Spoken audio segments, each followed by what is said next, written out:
حضرات ہیں، انہوں نے اس محفل میں شرکت کی، دعا ہے کہ اللہ تعالیٰ قبول فرمائے۔ یقیناً میں بھی آپ کے یہاں پر اسی لیے آئی کہ اس محفل میں سرکار دو عالم صلی اللہ علیہ وسلم کا ذکر ہوگا۔ محبت سے آئے، شوق سے آئے، کہ دکان چھوڑ کر آیا، کاروبار چھوڑ کر آیا، گھر چھوڑ کر آیا، کھانا چھوڑ کر آیا، ضروری کام۔ صرف حاضری لگوانا ہی مقصد نہیں ہوتا، آنے والے کے دل میں جو ہوتا ہے کہ یہ وہ محفل ہے جس میں نبی پاک صلی اللہ علیہ وسلم کا ذکر ہے۔ سبحان ایک دو گزارشات عرض کروں گا۔ نبی پاک صلی اللہ علیہ وسلم کی محبت ایسی ہے کہ کافر کے دل میں بھی آئی تو اللہ نے اسے نور ایمان عطا فرمایا۔ دلو رام کو ایک شاعر گزرا ہے، تھا کافر لیکن نعت سرکار کی بات کی۔ جب اس کی وفات ہوئی، موت ہوئی اس کی، تو اس کی لاش پہ جو ہے آگ لگا دیتے ہیں، اس کی لاش جلتی ہے، اس کی لاش جلتی نہیں۔ اس کی بیوی سے پوچھا گیا کہ کیا کریں، اس کی لاش نہیں جلتی، کریں کیا؟ اس نے کہا اس کا جنازہ پڑھاؤ اور مسلمانوں کے قبرستان میں دفن کرو۔ سبحان اللہ۔ انہوں نے کہا تھا تو یہ ہندو، کہا تمہاری نظروں میں ہندو تھا، میں نے کئی بار اسے کلمہ پڑھتے ہوئے سبحان اللہ، تم پر ظاہر نہیں کرتا تھا، لیکن چونکہ مسلمانوں کے نبی کے نام لکھتا تھا، اللہ عز و جل نے اسے اسلام کا نور عطا فرمایا، آج تم جلاتے ہو اسے آگ نہیں جلاتے۔ سبحان اللہ۔ تو کسی کافر کے سینے میں بھی اگر سرکار دو عالم صلی اللہ علیہ وسلم کی محبت پیدا ہوگی تو اللہ عز و جل نے اس کو بھی نور ایمان عطا فرمایا۔ اسی لیے صحابہ کرام نے بلکہ سفیان ایک بڑی پیاری بات ارشاد فرمایا کہ نبی پاک صلی اللہ علیہ وسلم کا حسن مبارک یا آپ کا جلوہ، آپ کی زیارت کسی نے غیر جانبدار ہو کر دل میں بغض رکھ کر، غیر جانبدار ہو کر کسی نے، یعنی نہ وہ مسلمانوں کا ساتھ دے رہا اور نہ وہ ہندو کا ساتھ دے رہا، وہ کسی بھی مسلمانوں کے علاوہ کسی بھی مذہب سے تعلق رکھتا ہے، لیکن اگر غیر جانبدار کو نے سرکار دو عالم صلی اللہ علیہ وسلم کی شہر انور کی زیارت کی، اللہ نے اسے نور ایمان عطا فرمایا۔ بے شک۔ حضرت ابو رافع رضی اللہ تعالیٰ عنہ، ابو داؤد شریف میں ہے، سرکار دو عالم صلی اللہ علیہ وسلم کے حوالے سے ارشاد فرماتے ہیں، کہتے ہیں کہ مجھے اہل مکہ نے مکہ سے کوئی پیام دے کر مدینہ میں نبی پاک صلی اللہ علیہ وسلم کے پاس بھیجا، یعنی میں سفیر بن کر گیا، پیغمبر بن کر گیا۔ کہتے ہیں کہ میں نے دیکھا کہ سرکار دو عالم صلی اللہ علیہ وسلم اپنے صحابہ میں تشریف فرما ہے۔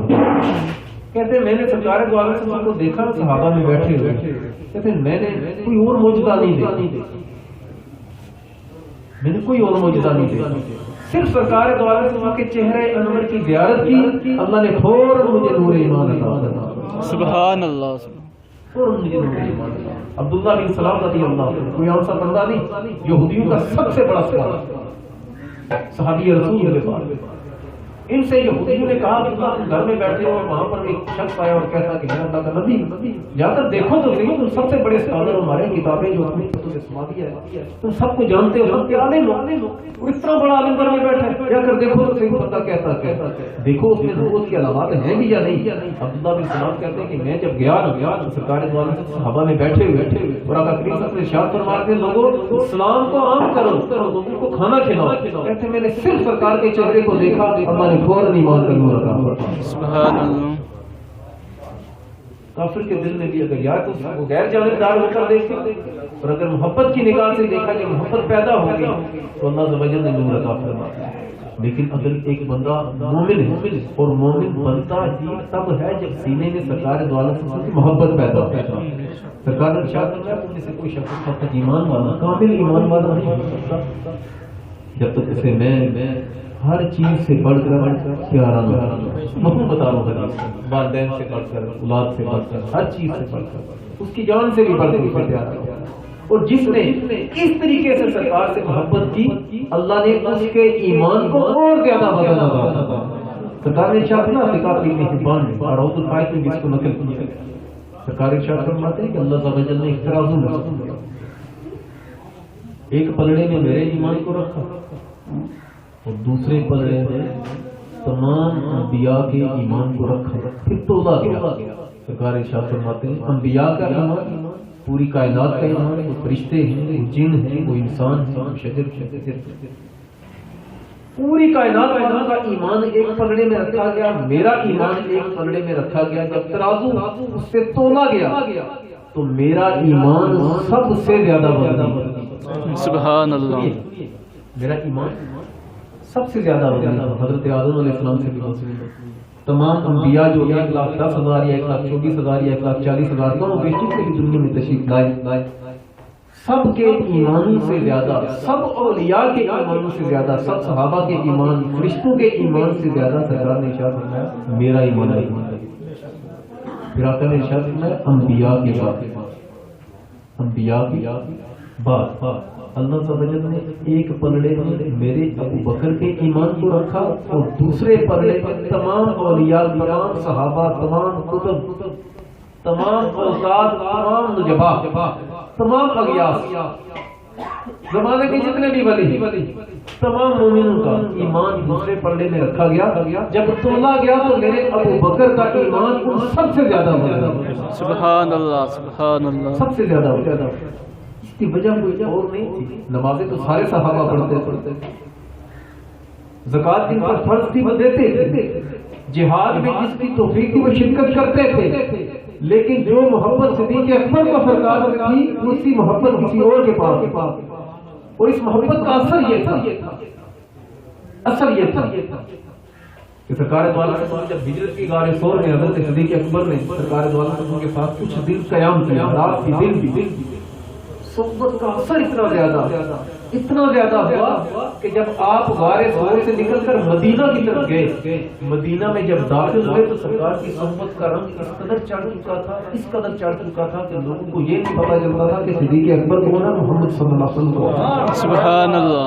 پھر سیدنا صدیق اکبر نے یہ بات محسوس کی، اور روایتوں میں آتا ہے کہ سیدنا صدیق اکبر نے ایک چادر سے سرکار پر سایہ کیا اور پتہ چل گیا کہ آقا کون ہے، غلام. سبحان اللہ.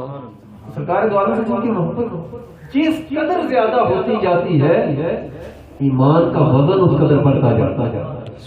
جس قدر سرکار دو عالم سے جن کی محبت سینے میں بڑھتی جاتی ہے اللہ عز و جل زمین و آسمان میں اس کی عزت میں اضافہ کرتا ہے.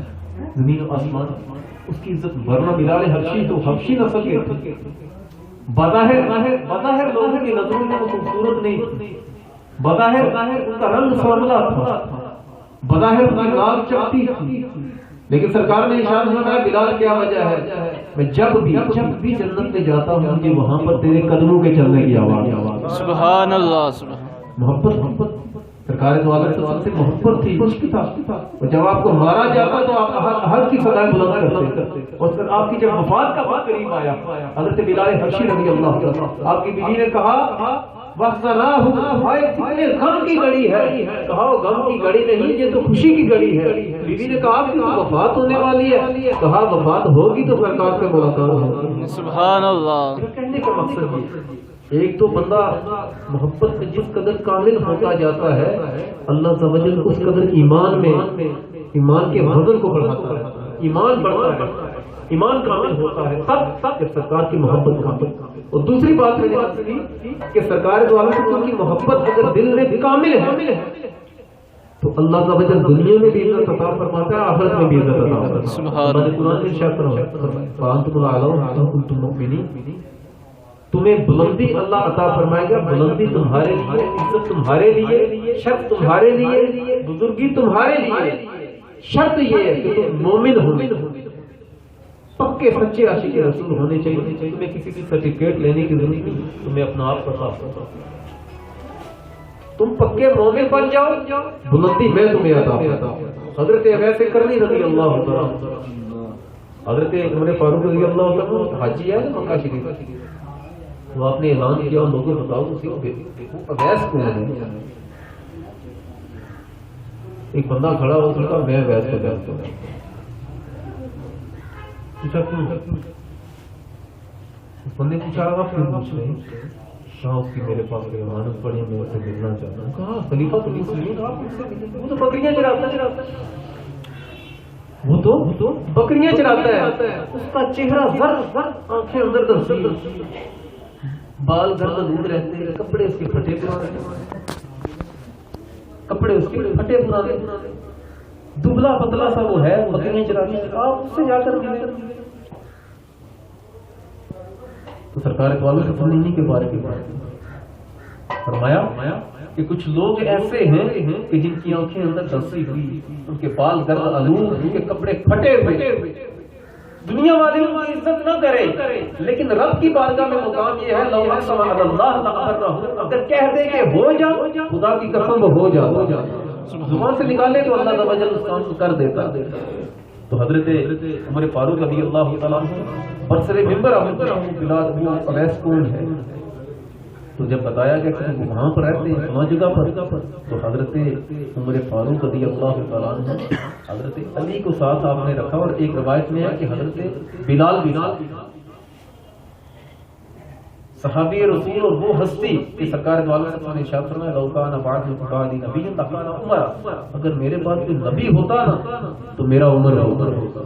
حضرت علی جیسی ہستی، آپ دونوں حضرت اویس کرنی رضی اللہ تعالیٰ عنہ سے ملاقات کے لیے گئے، اور گئے کیوں؟ سرکار دو عالم صلی اللہ علیہ وسلم نے ایک جبہ عنایت فرمایا تھا، اور حضرت عمر سے ارشاد فرمایا تھا عمر تم اور علی میری ظاہری حیات کے بعد اویس سے ملنا، میرا یہ جبہ اسے تحفے کے طور پر عطا فرمانا، سبحان اللہ، تحفے کے طور پر عطا فرمانا۔ اور پھر کیا کرنا؟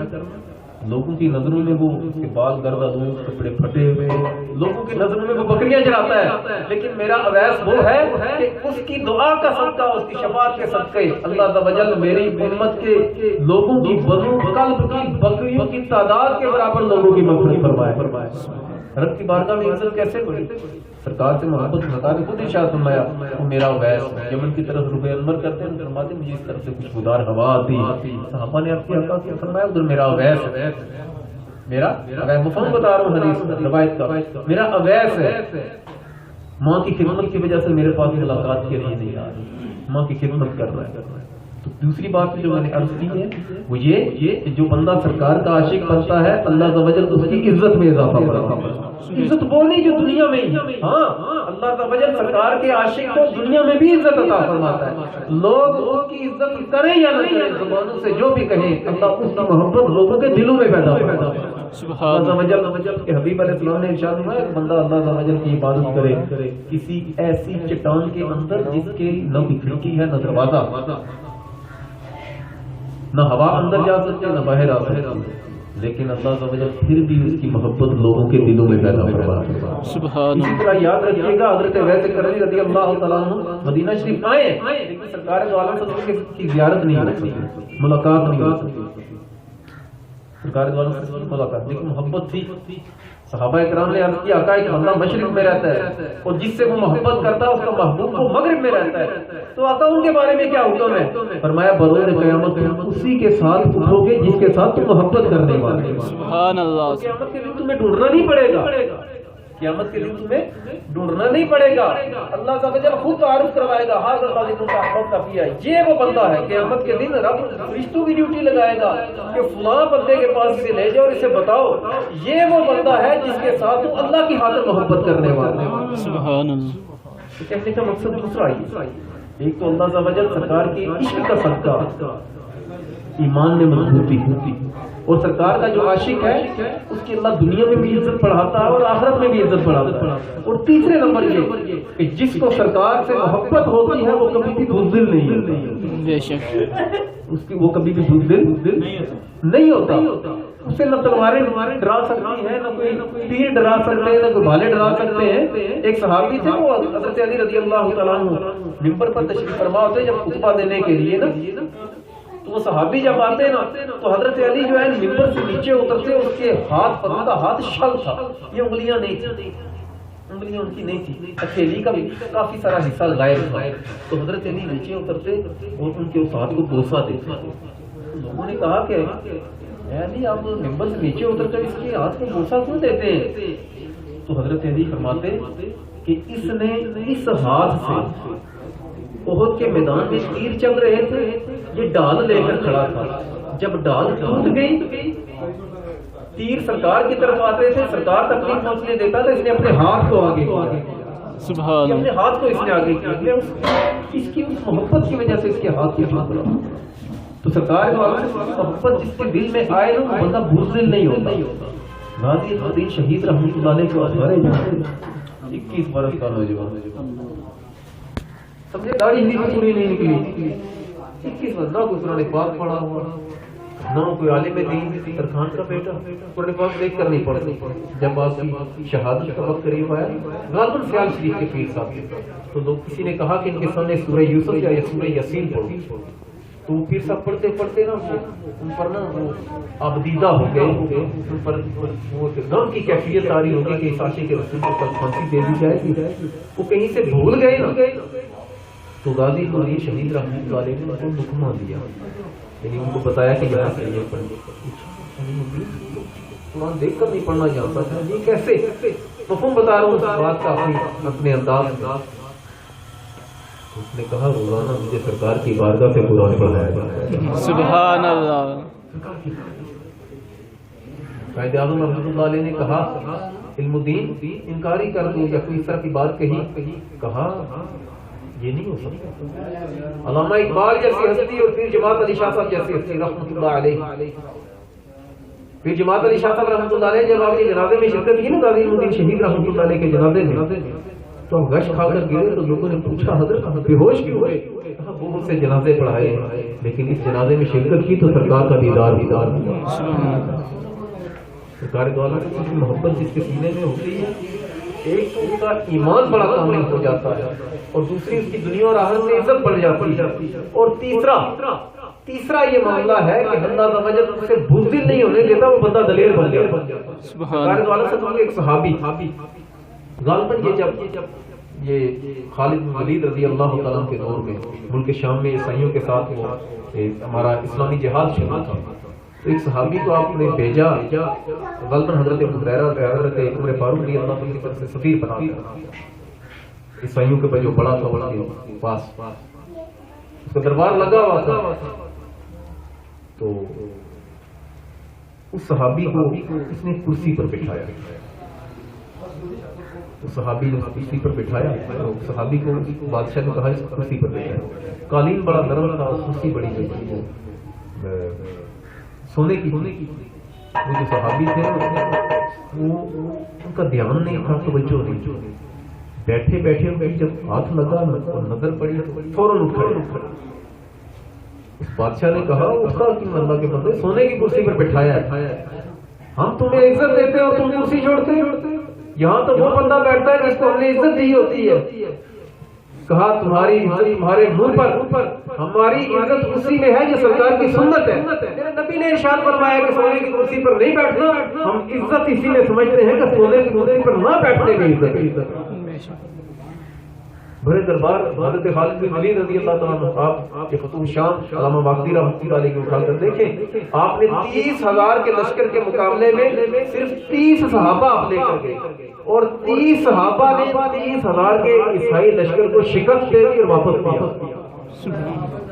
سرکار کا عشق بندے کو دلیر بناتا ہے، بزدل نہیں بناتا۔ سرکار دو عالم صلی اللہ کا عشق بندے کو دلیر بناتا ہے۔ اور یاد رکھیے آخری بات اس حوالے سے، نبی پاک صلی اللہ علیہ وسلم کی محبت اسی کے دل میں پیدا ہوتی ہے جو دل اللہ کو پسند ہوتا ہے۔ اللہ کے حبیب علیہ السلام نے ارشاد فرمایا کہ اللہ نے پوری کائنات کی طرف کائنات کے دل والوں کی طرف نظر کی، سب سے زیادہ جو دل اللہ کو پسند آیا وہ اللہ نے وہ دل مجھے عطا فرمایا۔ سبحان اللہ۔ پھر نظر کی، اور انبیاء کے بعد اللہ کو جو دل پسند آئے اللہ تعالیٰ نے وہ دل میرے صحابہ کو عطا فرمایا۔ سبحان اللہ۔ وہ دل میرے صحابہ کرام کو عطا فرمائے۔ اس دل میں سرکار کی محبت پیدا ہوتی ہے جو دل اللہ تعالی کی نگاہ رحمت میں ہوتا ہے۔ اس لیے سرکار نے ارشاد فرمایا ان اللہ لا ينظر الى صوركم ولا الى اموالكم ولكن الله ينظر الى قلوبكم ونياتكم۔ اللہ تمہاری صورتوں کو نہیں دیکھتا، نہ تمہارے مال کو دیکھتا ہے۔ خوبصورت ابو جہل بھی بڑا تھا، پتہ ہے ابو جہل بہت خوبصورت تھا شکل کے لحاظ سے، وہ کوئی بگڑا بگڑا نہیں تھا۔ ابو لہب بہت خوبصورت تھا، اسے کہتے تھے شعلے والا، شعلے کا موت، اتنا اس کا چہرہ جو تھا وہ چمکتا۔ آپ نے تو پڑھا ہوا ہے نا نام اس کا، میں آپ کو وہ بتا رہا ہوں جو حقیقت ہے۔ ابو لہب بھی بڑا خوبصورت تھا بظاہر شکل کے لحاظ سے، لیکن اور ابو جہل بھی بڑا خوبصورت تھا شکل کے لحاظ سے، لیکن اللہ نے قرآن میں ارشاد فرمایا ابو جہل کے ہاتھ پاؤں ٹوٹے اور وہ تباہ ہو۔ ابو جہل جو تھا وہ جہنم کے گڑھے میں فرعون کے ساتھ ہوگا. یہ خوبصورت تھے لیکن ان کے چہرے کی خوبصورتی کام نہ آئی. ادھر حضرت بلال بظاہر خوبصورت تھے, بظاہر ان کی صورت خوبصورت نہیں تھی دنیا والوں کی نظر میں, لیکن جب وہ چلتے تھے تو قدموں کی آواز ان کی جنت میں سنائی دیتی. سبحان اللہ. وہاں پر چہرے نہیں دیکھے جاتے اور وہاں پر سر بھی نہیں گنے جاتے, وہاں پر دل دیکھے جاتے ہیں اور دل کی نیت کو دیکھا جاتا ہے, دل کی نیت کو دیکھا جاتا ہے. اور میں نے عرض کیا یہ توفیق کی بات ہے. یہ کیا ہے؟ لوگ کہتے ہیں نا, ہم لوگ نبی پاک صلی اللہ علیہ وسلم کا نام مبارک آئے نا تو ہم لوگ انگوٹھے چومتے ہیں اور ہم دلائل کہ یہ فلاں حدیث میں لکھا ہے, دلائل دیتے ہیں نا ہم لوگ, دلائل دیتے ہیں یہ فلاں حدیث میں لکھا ہے, یہ فلاں حضرت صدیق اکبر کا فعل ہے, حضرت آدم علیہ السلام کا فعل ہے. پھر کہا جاتا ہے کہ یہ جو دلائل ہیں احادیث ضعیفہ ہے. ہم کہتے ہیں مثلا آپ کا نام مبشر ہے, مدثر بھائی, تو آپ کا نام سبحان ہے, تو آپ کا نام اکرم صاحب, یہ علی بھائی بیٹھے ہیں, یہ اختر صاحب بیٹھے ہیں, تو میں آپ سے آپ کے سامنے کہتا ہوں لا الہ الا اللہ محمد رسول اللہ. میں نے علی بھائی کا نام لیا, سبحان بھائی کا نام لیا, اکرم صاحب کا, اختر صاحب کا نام لیا, آپ نے انگوٹھے نہیں چومے. سرکار کا نام لیا تو انگوٹھے کیوں چومے؟ بظاہر ہم وہ حضرت آدم علیہ السلام کی, حضرت صدیق اکبر رضی اللہ عنہ کی سنت کو ادا کر رہے ہیں, لیکن حقیقت میں قرآن کے حکم پر عمل کر رہے ہیں. تو عزیروہ و توقیروہ, اس کی عزت کرو, اس کی توقیر کرو. وہ جو نبی محمد صلی اللہ علیہ وسلم, ہم جو انگوٹھے چومتے ہیں سب کے ناموں سے ممتاز نام ہمارے سرکار دو عالم صلی اللہ علیہ وسلم, اور سرکار دو عالم کے نام مبارک کی عزت کے لیے, سرکار کی ہستی کی عزت کے لیے ہم کہتے ہیں ہم عام نام پر انگوٹھے نہیں چومتے. سرکار کا نام آئے تو انگوٹھے کیوں چومتے ہیں؟ اس لیے چومتے ہیں کہ اللہ نے ارشاد فرمایا میرے نبی کی عزت کرو, توقیر کرو. اس توقیر اور عزت کا جو حکم ہے اس پر عمل کرنے کے لیے ہم ایک کام یہ بھی, عزت مختلف طریقوں سے ہوتی ہے. تو اگلی بات یہ نہیں, وہ بات بیچ میں رہ گئی, یہ سرکار دو عالم کی جو محبت ہے یہ توفیق کی بات. ایک بزرگ تھے تو غالباً انہوں نے ایک لونڈی خریدی. ایک واقعہ یہ بھی ہے اور ایک ایسا واقعہ بھی ہے کہ ایک شخص نے شادی کی, اس کی بیوی جو تھی وہ بلیا, وہ رات کو بیٹھ جب وہ خامد سو جاتا نا, وہ اٹھ کر نا تہجد پڑھتی, وہ قرآن پڑھتی, وہ روزہ رکھتی. کچھ ٹائم یہ سلسلہ چلتا رہا. ایک رات اس کا خامد جو تھا وہ اٹھا اور اس نے بڑے غصے سے کہا یہ بیٹھی رہتی, قرآن پڑھتی رہتی ہے اور نماز پڑھتی رہتی ہے, تو سوتی کیوں نہیں, سو جائے گا. اس نے کہا میں اس لیے نہیں سوتی, اس لیے قرآن پڑھتی ہوں, اس لیے تہجد پڑھتی ہوں کہ میرا اللہ مجھ سے محبت کرنے والا ہے. اس نے کہا تجھے کیسے پتا کہ اللہ تجھ سے محبت کرنے والا ہے؟ کہا اس نے تجھے سلائے رکھا اور مجھے جگائے رکھا, ویسے نہیں اپنی یاد میں جگائے رکھا. یہ اس بات کی دلیل ہے کہ میرا اللہ مجھ سے محبت کرتا ہے. سبحان اللہ. اسی طرح یہ محافظ ہے جو ذکر کی, یہ عام بندے کو نہیں, یہ اسی کو توفیق ملتی ہے جس کے ساتھ اللہ راضی ہوتا ہے. اللہ تعالی ہم سب کو توفیق عطا فرمائے.